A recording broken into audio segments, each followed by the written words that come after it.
Hello, everyone. Welcome to the Sustainable Construction webinar from Construction Europe. My name is Mike Hayes. I'm the editor of Construction Europe, and I'm very pleased to have you with us today. Now, a lot of things are changing and have changed over the last year or two, not least in the construction industry. There's been a good deal of remote working, a lot of adoption of technology. Importantly, climate change is probably higher than it's ever been on the agenda. We all know that construction has played and does play a huge role in carbon emissions. But it's also important to remember the role that it can play in the reduction of those emissions. At the same time, construction businesses need to make profit to survive. And really, this webinar is about marrying those profits with the ability to reach the goals of net zero carbon construction. We have an excellent panel to discuss this, and I'll introduce them in a moment. But first of all, a couple of things to say. One is that you have a Q&A box at the bottom of your screen.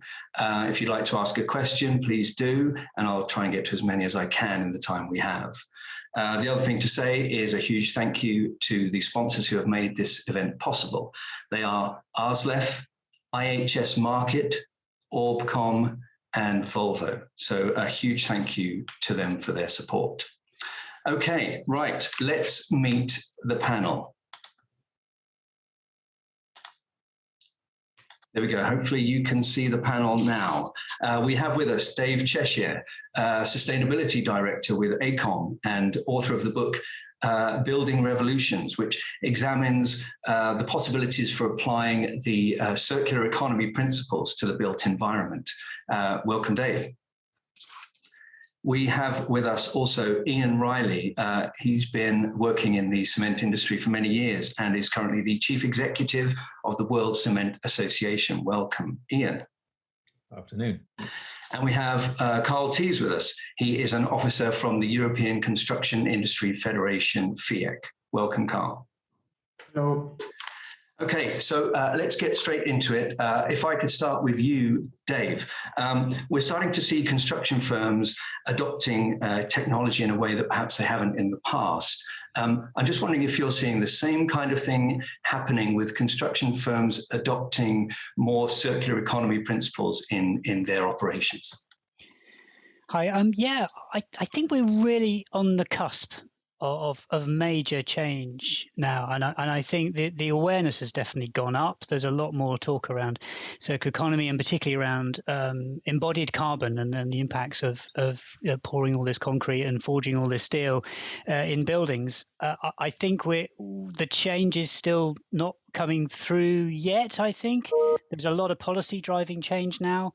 Particularly, I mean, I work a lot in London, and there's a whole circular economy policies in the London Plan that are pushing designers to start rethinking the design of buildings and thinking about designing for deconstruction, designing for adaptability, and using alternative materials and everything. But that's just at the start. So I think that's going to quite quickly work through to projects that are now going on site.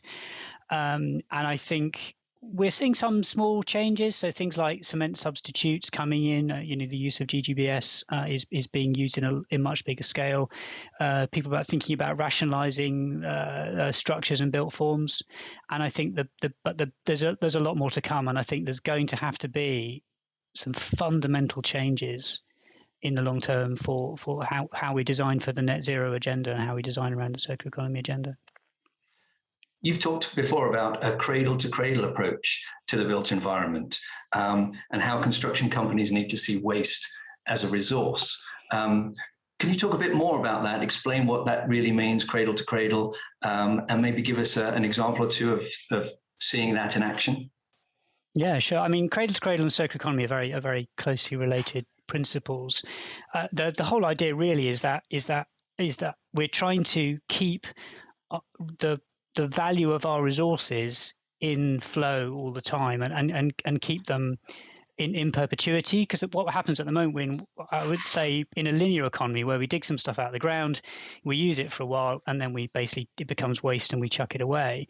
And I think this is what the circular economy is, the idea that we close that loop, and Cradle to Cradle the same principle. So we're trying to get the idea that you create something, and that you retain the value of that through increasing its lifespan, but also you look at saying, okay, well, the building we're looking at maybe has an end of life. Okay, so what happens to it next? I think that's really the key question, is to everything that we're designing, everything that we're building, what happens to it next, and giving it another life. And it might be that, and I suppose the vision of the future really is that you could take bits of the building apart to allow you to reconfigure them, and creating adaptable, flexible buildings that prolong their life, but also that you can reclaim components of the building and use them elsewhere in the town or the city that you're doing. And I think this idea of this sort of much more sort of local approach, and setting up brokers that would enable that to happen. And I'm starting to see that as in terms of examples, there are, I think probably my favorite example is raised floor tiles that are used in offices. We're ripping thousands of them out of buildings all the time when we demolish our buildings. They're standard 600 by 600 mil lumps of timber and steel, very hard to recycle because they mangle up the machine, which is what normally happens to them.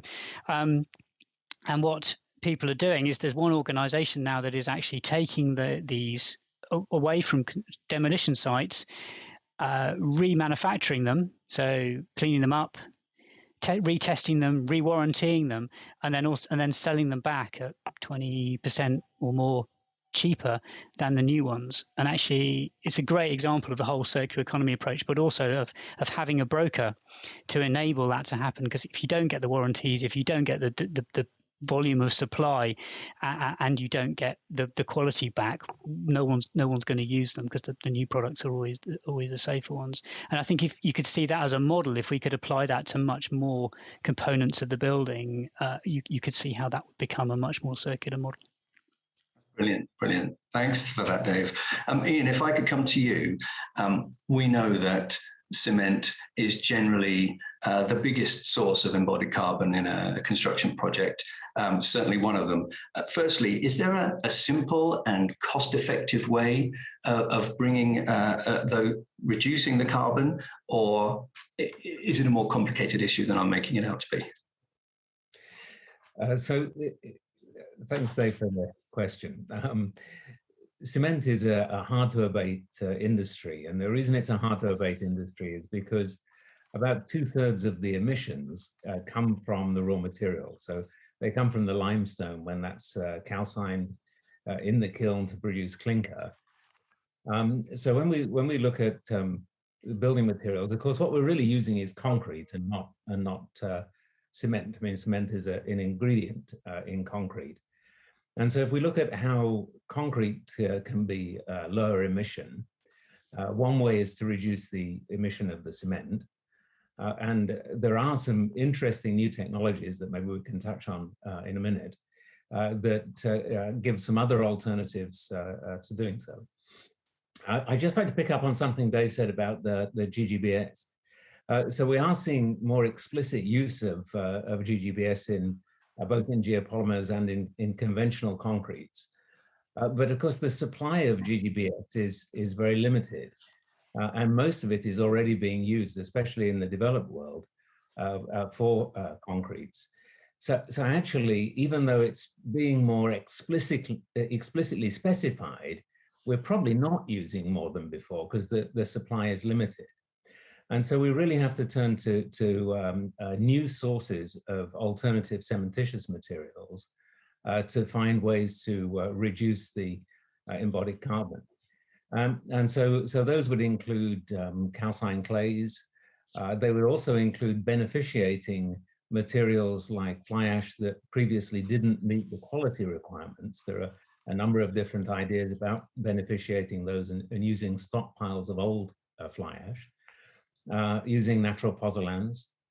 In terms of concrete technology itself, There are also direct carbonation methodologies, primarily for precast, and also production of synthetic aggregates. So taking a source of calcium plus CO2 to form aggregates. And of course, these have a negative carbon footprint. So if you're able to use those in concrete, you can reduce the carbon footprint of the concrete. So none of these are easy. The conventional things have been done for many years and continue to be done, and we optimize those. There's also room for optimizing the material choice. So if there's collaboration early enough in the project, you can get some optimization of the selection of concretes and the formulation of concretes, which can reduce the CO2 as well. I mean, we're talking about green cement here, as we journalists would call it. My understanding is that in all of the different methods of producing green cement, scaling up is one of the huge problems. I mean, it's being done on a small scale, but until it's scaled up, obviously the costs are going to be prohibitive for most buyers. Would you say that's true? Well, there are traditional levers that we've been pulling now for 20 years to try to reduce the CO2 footprint of the cement. And those are energy efficiency, fuel substitution, and reducing the clinker factor. So blending clinker with other cementitious materials. And those have also reduced the cost of cement. So if you improve energy efficiency, assuming your capex is not significant, then you can reduce the cost. So when we go to other technologies, there are some very interesting technologies that are really at the early stage that are available in very small quantities, which may not substantially alter the costs. But they are, as I say, very early stage. If you look at the only technology that is really, I hesitate to say mature, but reasonably mature, being CCS, is very expensive and would make a big impact on the cost. So you've got these traditional ideas of using more non-clinker cementitious material, and there is more scope there, particularly with calcined clays. But I think other than that, then the newer technologies are probably either too expensive or too early to be available at scale. CCS, you said, and we're talking about carbon capture and storage. Yeah, can you explain a little bit more about how that works? Yeah, I mean, in simple terms, you take the flue gas and you concentrate the CO2 so that it's a high purity. So something that could be used for industrial purposes, but typically, of course, the amount of CO2 that you have is greater than the current usages for it. So the alternative is then that you store it. And in Europe, that's usually under the North Sea. So it's got a very substantial capture cost and then a very substantial transportation cost, plus a lot of infrastructure required. Some of it is old oil infrastructure that it can be repurposed as the oil from the North Sea is exhausted, but there's still a substantial infrastructure cost and capex cost to doing this. So if you look at how much that impacts the cost of cement, it probably is only feasible where those costs are met by government. And so I think it has a role, but it might not be a very large role. 90% of cement is made in the developing world. And for most of the developing world, that looked a fairly unlikely solution. So I think we have to look elsewhere for ways to decarbonize. Okay, thanks, Jim. I'm sure we'll come back to that shortly. Carl, if I could come to you, to some extent, is there a sense that construction businesses are going to have to become more sustainable, whether they like it or not? And when I say that, I'm thinking about the European Green Deal and the pressure that is going to be placed on member states to adopt more sustainable practices. Well, I think it's not surprising that construction is at the focus of the climate agenda in Brussels, and accordingly, the pressure is quite high. There's an enormous web of initiatives that is in the pipeline. We had the Green Deal, which was an overall framework, but let's say we have several frameworks within the Green Deal. We have the renovation wave. We recently had the Fit for 55 package that was published, and all of these already touched upon construction. Every initiative in these touches upon construction. The interesting thing is nothing has been adopted yet. And the moment of truth for construction is still to come towards the end of this year or next year. For example, with the Energy Performance of Buildings Directive, which is being revised, this is still to come. And you're right in saying that it's basically pressure on the member states, because a lot of these initiatives are directives. So that means the Commission, or at EU level, there is a direction which is decided, but the member states will have to transpose it into national law. So this is also why I can't tell you now how the final impact will be, because it's at member state level that the details are clarified. Just to give you an example, let's maybe look at the Renewable Energy Directive, which aims to increase the share of renewable energy in cooling and heating in buildings. But it just says, let's say the directive just says, let's increase the share. And it's at member state level that we'll then see whether there is, for example, an obligation to have solar panels on houses which are new built. So this is a bit tricky at the moment, that there is a lot of initiatives in the pipeline, but the clear impact, we will see it in a few years only. This all sounds to me like it will have a huge impact on the bottom line for construction businesses. Is that just the way it is? Is there nothing that can be done about that? And that leads me on to thinking about sustainable financing. Is this an option for construction companies? Well, we always get the feedback that in theory, it's not a problem for construction companies to build according to stricter requirements. The problem is that this will entail higher costs, and the clients will still have to be able to purchase the construction services. So indeed, the sustainable finance agenda is really essential to direct more investments into sustainable construction. And I guess the keyword is the EU taxonomy here, which will enter into force next year. It's a kind of classification for sustainable activities. And this will be the key reference for sustainable finance. And there are basically two ways for construction businesses to come in contact with sustainable finance. The first is through the clients. Let's say there is a mortgage and the bank says, well, I'm only giving you the mortgage if you use it for green construction. Or we look at green procurement. If we look at the EU green bond framework, which is in preparation, that would mean that public authorities will have to procure greener. So then it will trickle down to construction businesses because they have to build in a greener way. And the other way is that if they want to finance their own activities, then this could also be linked to sustainability criteria. And it's very interesting to see what the banks are doing. I mean, you see this basically every week, that this bank wants to become carbon neutral by 2050. And they can only do this by adapting their lending policy and making this greener. Obviously, banks want to invest in construction per se. Now, for using ESG and investing in sustainable construction, does that mean that they will be looking for businesses which are operating in a greener way than they were before, as opposed to being green? It's semantics to some extent, isn't it, to say that this company is now greener than it was before? It doesn't necessarily mean they're green.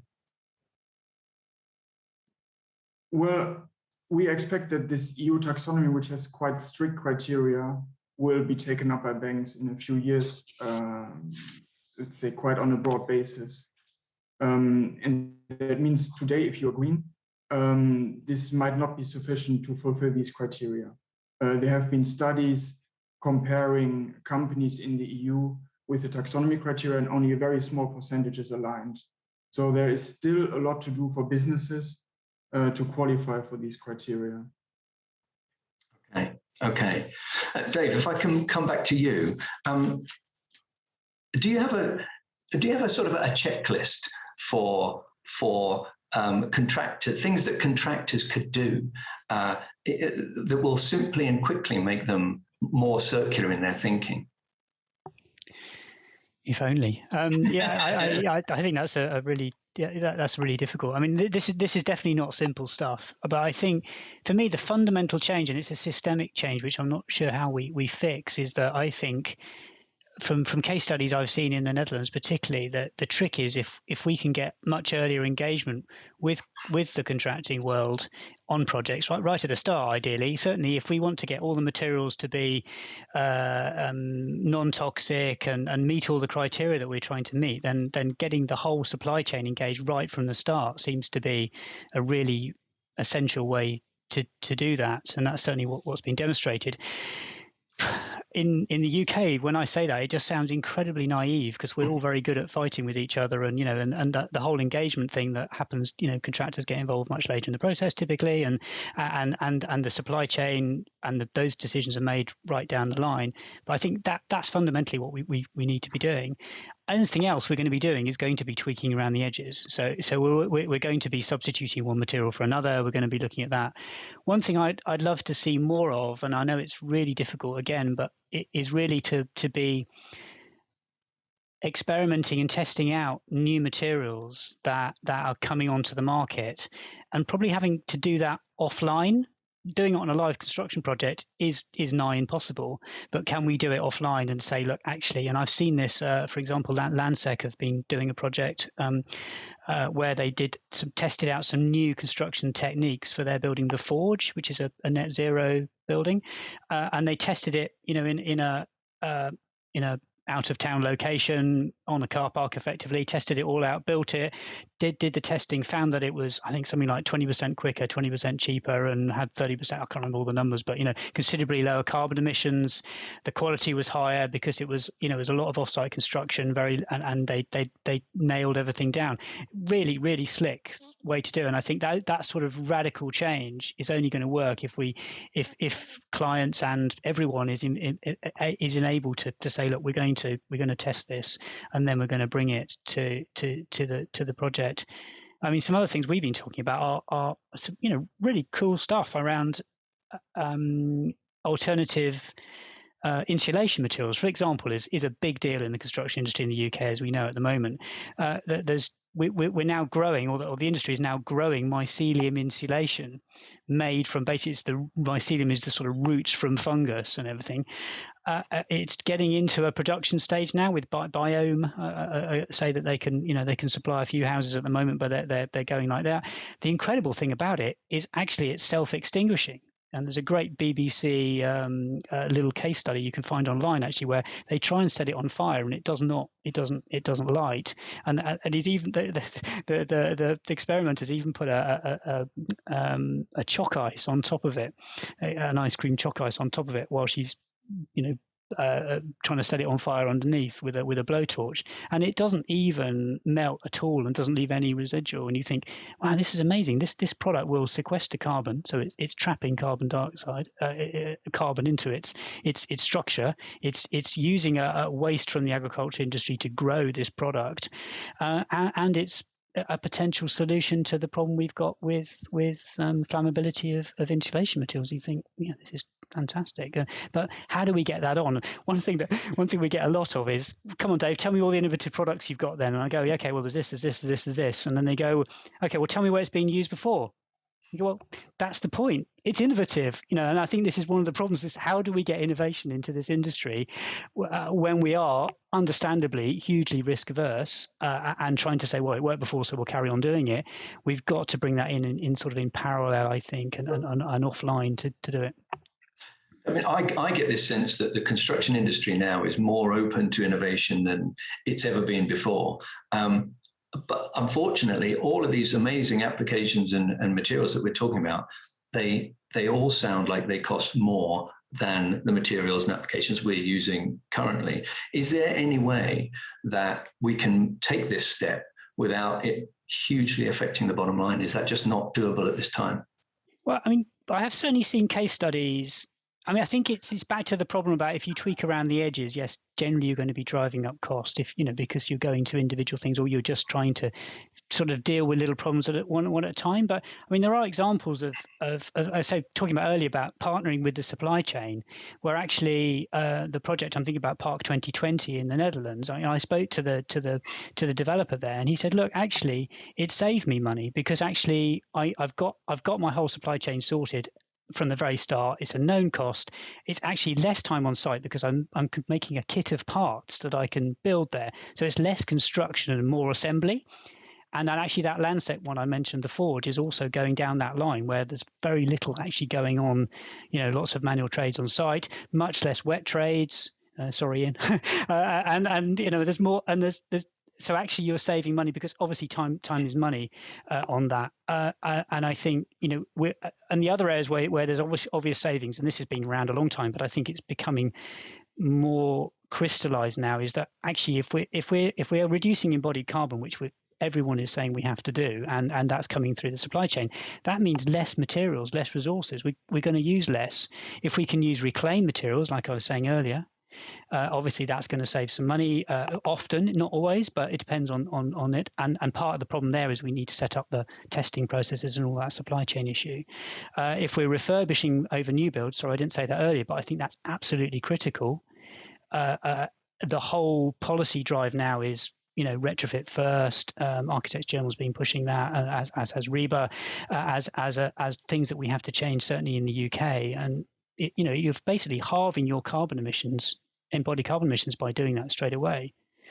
And I think there's, and obviously if we're reducing the waste on site, because we're putting off site, we've got all those less skips that we're having to haul away. So there's lots and lots of potential advantages here. And I think in the future there's going to be, I'm sure, sorry, this is getting more out of my field, but there's more, Carl, I think we're getting into carbon taxes and things like the cost of materials and all that sort of stuff is going to come into play. We've seen the impacts of global shocks on the supply chain, and actually the cost increases with that. I imagine there's going to be some shifting there where actually hopefully things that are reclaimed from the urban environment become more cost effective than shipping new stuff from around the world. Yeah. I mean, it's a shame. Go on, Ian, sorry. Could I just add something to that? Sure. So notwithstanding what I was saying earlier about, CCS being a very expensive option, the modeling I've seen is that even using CCS, you're probably only adding 1% to the total construction cost to take care of, as you were saying earlier, the lion's share of the embedded carbon in the building. So I think that, I don't think the cost is a red herring, but maybe it's something that we can put too much emphasis on, especially in the developed economies in Europe, where overall construction costs are anyway higher.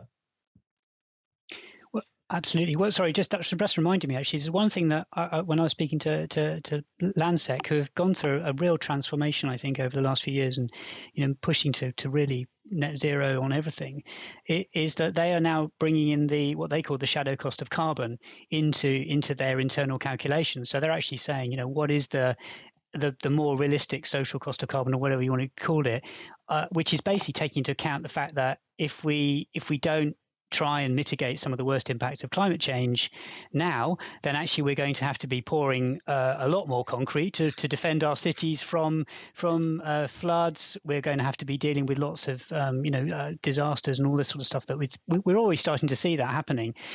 We in theory, and if we were very clever, we would be taking into account that impact, that future impact now, and actually adding that cost on and saying, if every time we mitigate a chunk of carbon emissions, then we should be taking a benefit financially on that. Yeah, absolutely. I mean, it's worth remembering that costs aren't only financial.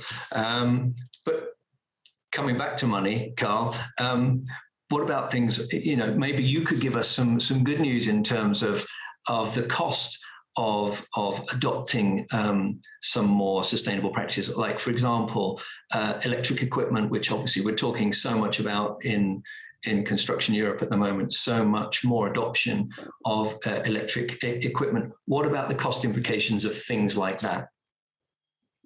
So we got the feedback that electrified machinery is on average 2 times more expensive than, let's say, the fossil-based version, and that it can even make 5% of the total price of a civil engineering project. And if we have this tendency, especially in public procurement, that we have procurers saying, yeah, well, you have to construct in a more sustainable way, then the procurers also have to go away from the principle of the lowest price as the decisive criterion. And this is still something we see in most of the tenders in Europe. And you can't have the both. You can't have both at the same time. Right, and on the back of that, what's the feedback from the member associations? Are they seeing things like the Green Deal and Renovation Wave as opportunities, or just something that's going to cost them money? Well, it's more of an opportunity because, I mean, you need construction to make the Green Deal happen, right? The Renovation Wave. You have to construct energy infrastructure, you have to construct railway infrastructure. So it's, first of all, it's a business opportunity. There's just always this fear that even though it's needed, clients won't be able to afford the construction services because of higher prices. Yeah. Another question for you, Ian. And whether this is slightly off piece for you or not, I don't know. But a lot of carbon goes into the manufacture of things like finishing materials. Are you finding that businesses are more tempted to use the structural materials and finish with structural materials than buy more finishing materials, which obviously have an impact on carbon? Yeah, that is a bit off piece for me, I'm afraid, Mike. But obviously, I can't resist the temptation to say that, why would you paint or cover such a beautiful material as concrete? Okay. One obvious problem from the contractor's perspective is that they don't own the project. They have to deliver what's asked of them. What do you think will persuade project owners to go green? Dave, what do you think? What's the answer to that one? Because we're always sort of going downstream, talking about contractors and how they can be green. It's very difficult for them to be green if that's not what's being asked of them. Oh, well, I think so. I can only speak about the UK and mainly about London, but I mean the change has already happened there. As I was saying earlier, the most of our also, I'm in a slightly rarefied world of working with large developers in London and universities and hospitals. All of them are under huge pressure now from so, for example, the NHS has got their own net zero targets and policy all in draft with actual numbers about reducing operational and embodied carbon emissions. So all the new hospital waves across the UK are having to meet that, and that's very challenging. Big commercial developers now are all committing to net zero targets, mostly by 2030. And that's again a huge challenge, which many of them are rising to and have already built demonstrably net zero carbon buildings, and then there are owners of properties, universities, people who large portfolios, all committing to net zero targets. So I think that and the net zero, very much part of that, and part of the solution is the circular economy approach to, reusing and reclaiming our existing buildings and refurbishing those, and increasing the lifespan of new buildings and thinking about how they're going to work differently. So I think it's all there, and then there's policy as well. So as I say, the London Plan policy has got several policies around both whole life carbon and circular economy, as well as operational energy, which it's had for a number of years. So for me, it's all happening already at that end, and now that's just, to say, working its way through the system. And there's projects now that have got planning permission a couple of months ago under this new regime in London, and they are having to start to make sure we're delivering on that. One of the things you mentioned earlier, Dave, was supply chain. And if throughout your supply chain, everybody's singing from the same hymn sheet, then that's a wonderful thing. But that often is not the case. How difficult is it going to be for construction companies to work sustainable methodologies into their entire supply chain? Is that something that's going to take years to happen? I mean, yeah, good question. I'd like to hope that it's going to be quicker than that. I mean, I know that there is responses to, well, there's two factors, aren't there? There's the existing supply chain that is recognizing the pressures they're under. They're getting asked so many more questions now. You know, what's in your material, what's in your product, what is the embodied carbon impact of it? They know that they've got to change what they're doing. We can see it in the cement industry, the steel industry, and all the rest. And then there's new disruptors coming onto the market saying, well, hey, we've got this whole new product that can do all this, and no, we haven't got all our certificates yet, but you know, we're working through it, and we'll be up to full production if we can get it. And I think that hopefully those two things will make things move really quickly. But no, I mean, we've clearly got a long way to go. And as I was saying at the beginning, I think there is still only a really dawning realization about how fundamentally we have to change our buildings. Everything from how tall they're going to be. You know, generally speaking, it's very crude, but if the taller and thinner you make your building, the more foundations you need, and it goes up like this, and you've got wind loading and all the rest to take into account. So even just the fundamental shape and form of our buildings and our cities, if we really are genuinely committed to net zero by 2030, and the targets that are there, things are going to have to change pretty radically. And I think it's just starting to be realized when people are trying to commit to this and say, okay, what do I actually have to do? You know, getting rid of basements, for example, is almost inconceivable. The idea that you know, on a big commercial building, that if you get rid of the basement, you save so much carbon, embodied carbon, but actually completely messes with your building design, because then you've got, where do you put your car park, your plant, your everything, and it's you know, it's a big change. But you know, that's the sort of thing that if we want to get down to sort of 300 kilograms of CO2 per meter squared, which is really low, typically it's 1,000 at the moment, then that's the sort of thing we're going to have to do. Yeah. Ian, coming back to you, technology seems to be the answer to so many of our problems at the moment. What about the sort of technological advances that are being made in the manufacture of cement? Is that something that's exciting you at the moment? Are you seeing incredible developments there, or are we talking incremental developments? So if we just talk about cement, then we're really talking about the same three levers that we've been pulling for 20 years. So that there are some serious improvements. So one of the energy intensive parts of making cement is milling, both of the raw meal and of the final cement. And there's been a lot of progress in improving the efficiency of mills. So if you look at a new cement plant by comparison with one that might have been built 20 or 30 years ago, you probably have 30, 40, maybe even 50% lower power costs for the milling and the operation of the circuit as a whole, the fans and so forth. And also on the fuel side, also maybe an improvement of 30% with the best plant today versus a typical plant from 20 or 30 years ago. But I think we've reached a point where the future gains on energy efficiency are incremental. So the second lever is on fuel switching.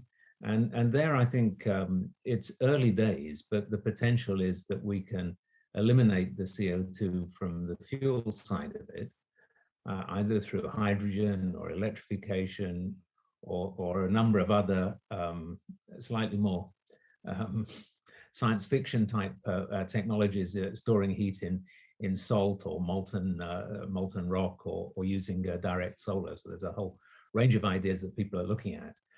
So if we were to take hydrogen, which is probably the simplest from the standpoint of the changes to the plant, if you had green hydrogen, you could decarbonize the fuel side of it. And that takes us then to the limestone derived emissions, the raw material derived emissions. And really there, the alternative is to use clinker blended with other cementitious materials. Probably one of the limitations is the availability of materials. So if you've got secondary materials like fly ash and slag that are coming from processes that are being phased out, then clearly that is going to be a limited use in the future. But some of the more recent developments in terms of limestone and calcined clay cements, so-called LC3, very interesting. There are a few plants now producing that, so that reduces the clinker by about 40% relative to the products that it's compared with, and reduces the carbon footprint by almost that amount. But I think, and then you get on to things like carbon capture and either usage or storage. As I said earlier, I think storage is pretty expensive and looks as if it will continue to be expensive, at least in a lot of places. But carbon capture and usage is quite interesting, and the potential to use the carbon that you've captured in concrete, either in concrete production or in aggregate production, is a very interesting development. Those technologies are very early stage, but there's still quite a lot we can do in the next 10 years with those conventional technologies that we know how to use. So I think the industry can go a long way in the next 10 years on the conventional technologies, and that gives us a window to develop these new technologies to go further. Yeah, I mean, that's interesting that efficiency is going to help. And we've got a question that's come in. How much has increased productivity and efficiency reduced emissions and waste? And how much further could new technology such as automation bring this down further? Automation is an interesting one, isn't it? And I wonder whether we have a lot of room for maneuver in terms of productivity, because the construction industry historically has been a bit of a laggard in terms of its efficiency and productivity. Carl, have you got a take on that? Do you think there are opportunities here for just reducing waste, increasing productivity, and how much do you think that could potentially help in terms of reducing carbon? Well, in terms of reducing waste, there's also just an economic incentive to reduce waste. I would say we have on average wasted rates from 5 to 10%, so that there's an over-ordering of 5 to 10%. This is material you also have to buy. And this is also very often not considered in the embodied carbon from the company perspective. That just by better planning, and then you were mentioning innovation, the use of BIM, for example, of better planning tools, that this will help you to also just better calculate what kind of material you need for your construction site. It will will improve the logistics on site, that you don't have material lying there around for weeks and being exposed to bad weather, that you can't use it anymore in the end. So I mean, just better planning through digital tools would already help much. I mean, is there a bit of a stigma attached for some developers to using recycled secondary materials? And is that something that if that is the case, that needs to be legislated for? Because, as you were saying, Dave, if you can build on a site that already has a building in situ, then shouldn't you really be reusing the materials rather than just demolishing and removing that building and then starting afresh? Yeah, I think it's a really nuanced issue. I think that blanket idea of saying we should be refurbing over new build. I mean, we've got lots of projects where it's I don't know, an old industrial building with a single-story industrial building with an asbestos cement roof, and you think, when you could be building loads of housing on it, and you think, are we going to just refurbish this and put a couple of people in? So I think, I think we've got to be realistic. But I think if there are big buildings that are of a similar form and shape, and that has the potential to be using some of that building, even if it's just using the foundations, I think we definitely have to be looking at that. And I don't know. I don't think legislation is the way to go because it's too crude a mechanism. I think what I like at the moment is the way that planning policy is going, so that the revised versions of the guidance in London, for example, have actually emphasised the need for refurbishing and looking at that first and demonstrating that what's going on. And I think planning policy is good because it's much more flexible, and also it can push beyond sort of the basics, whereas generally legislation says, you know, it's getting rid of the gas guzzlers or the worst performers and trying to sort of back it up, whereas planning policy can push forward. So I think that plus, in terms of reclaimed materials, if that's the other part of your question, is we've got to make reclaimed materials competitive with new materials. It's back to what I was saying earlier, that, you know, if you get the warranties, you get the supply, you know there's a sufficient supply there and all the rest, then you're okay. And I think, you know, another example would be something like Paint 360, for example. Another paint reclaimed and remanufactured paint manufacturers are taking waste paint. There's a huge quantity of leftover paint coming out of construction sites. There's so much going to these guys that they have to turn it away. There's so much waste paint in this industry, and we normally burn it all. So, which seems crazy. They're using it as a raw material and they're remanufacturing it and making new paint out of it. And it just you know, that's what we need. That's the sort of thing we need to be doing. Yeah, and is there enough thought going into maybe the quality of things, like the quality of cement that's used in buildings at the sort of the early design and architectural stage? Because obviously the higher the quality of cement, maybe I'm being too basic about this, but the higher the quality of cement, the more carbon goes into its manufacture. So is there enough thought goes into where the strengthened cement needs to be in a building? I think mortar, sorry to interrupt you, but I think mortar's too strong. This is the problem. We're actually locking all our bricks together and then we can't reclaim them. You know, if we went back to lime mortar in our walls, we'd be using bricks forever, like we've done sort of whatever it is, 1920s. Sorry, going. Yeah, I think the question or the formulation of the concrete is not quite as straightforward as just saying, you know, better cements give you higher carbon footprints. There have been some studies done that suggest that using better cements and higher strength concrete allow you to reduce the material requirement, you know, the quantity of materials, to an extent that you would actually have lower carbon footprint. So I think the point here is that there is quite a lot of scope for optimization if we get real collaboration across the supply chain.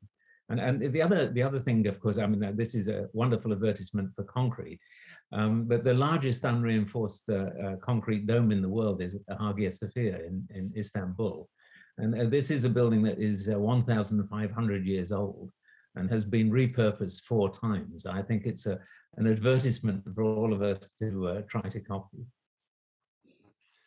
Brilliant. Okay, if I could, we're running short of time, but if I could just get a quick snapshot around the table, so to speak. In general, from a European perspective, are you happy with what you're seeing in terms of this willingness to adopt new practices in construction? And if not, what's the number one thing that needs to change? Dave? I think I've made the points already. I think that the two things is that engagement right at the start with the whole supply chain is absolutely essential, and I think a way to create that space to test and trial innovative solutions that isn't on a live project. Those for me, if we could crack that, I reckon we'd be a long way down the line. Carl, what do you think about? Is the European Green Deal something that you and your members and the industry is generally happy with? Do you think we're heading in the right direction with the Green Deal? Yes, I would say so. I mean, it's difficult to just say this for the Green Deal because it's such an enormous framework. But if we look just at the individual initiatives, then it's rather an opportunity than an enormous challenge that can't be solved. And Ian, the way that, I mean, obviously things are moving very fast, it sounds, in the cement industry. Are you happy with the way things are moving? Yeah, I think that the limit, if you like, to progress, part of it comes from standards. So I think if we had widely accepted standards for carbon footprint calculation, that will be something that would probably speed things up.